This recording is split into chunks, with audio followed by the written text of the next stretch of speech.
জি, যেটি বলছি যে ট্রাম্পের অভিষেক অনুষ্ঠানের আয়োজন সম্পর্কে প্রবাসীরা কি বলছেন, এ বিষয়ে একটু বিস্তারিত জানাবেন। আসলে যে বিষয়টি স্পষ্টভাবে বলতে হয় যে বাংলাদেশি বসবাসকারী যুক্তরাষ্ট্রের যে প্রবাসীরা আছে বিভিন্ন অঙ্গরাজ্যে আছে আপনি জানেন যে সবচেয়ে বেশি প্রবাসীরা নিউ ইয়র্কে অবস্থান করে। তো এখানকার বৈরী আবহাওয়ার কারণে স্বাভাবিকভাবেই ঘর থেকে কেউ এখন বের হচ্ছে না। তবে আমরা যারা সংবাদকর্মী সংবাদের পিছনেই তো ছুটে বেড়াচ্ছি। তো ডোনাল্ড ট্রাম্পের প্রথম দিন দায়িত্ব নেবার পরেই যে নির্বাহী আদেশগুলো দেওয়া হবে সেদিকে মূলত প্রবাসীরা তাকিয়ে আছে, যারা এখানকার স্থায়ীভাবে ইমিগ্রেন্ট অর্থাৎ যারা দীর্ঘদিন ধরে বসবাস করছে। তাদের কিন্তু একটাই বক্তব্য যে ট্রাম্প বিশ্ব শান্তিতে বড় ধরনের ভূমিকা রাখবে।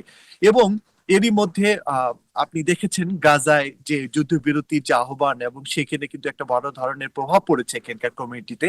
এছাড়া রাশিয়া ইউক্রেন যুদ্ধ সহ বিভিন্ন আহ, জায়গায় যে অস্থিতিশীল পরিস্থিতি তৈরি রয়েছে, সেখানে ডোনাল্ড ট্রাম্প একটা বড় ভূমিকা রাখবে বলে মনে করছে প্রবাসীরা। আর যারা প্রবাসী ব্যবসায়ী, যারা এখানকার বিভিন্ন ভাবে ছোট ব্যবসায়ী বা কিংবা বড় ধরনের ব্যবসা করছেন, যারা এখানকার অর্থনীতিতে একটা বড় ধরনের অবদান রাখার চেষ্টা করছেন, তারা মনে করছেন যে ডোনাল্ড ট্রাম্প অবশ্যই সামনের দিনগুলোতে বৈশ্বিক পরিস্থিতি সহ এদেশের অর্থনীতিতে বড় ধরনের অবদান রাখবে।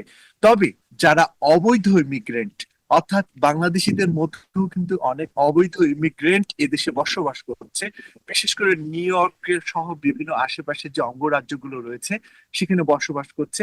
তারা কিন্তু একটা চিন্তার মধ্যে সময় কাটাচ্ছেন, কারণ আহ, আপনি জানেন যে নির্বাচনী প্রচারণার সময় ডোনাল্ড ট্রাম্প স্পষ্টভাবে বলেছিল যারা অবৈধ অভিবাসী তাদের ব্যাপারে কিন্তু কোনো ছাড় নয়। এখন দেখা গেল যে বিভিন্ন জি আরিফ, আপনি তথ্য সংগ্রহ করতে থাকুন, ধন্যবাদ আপনাকে।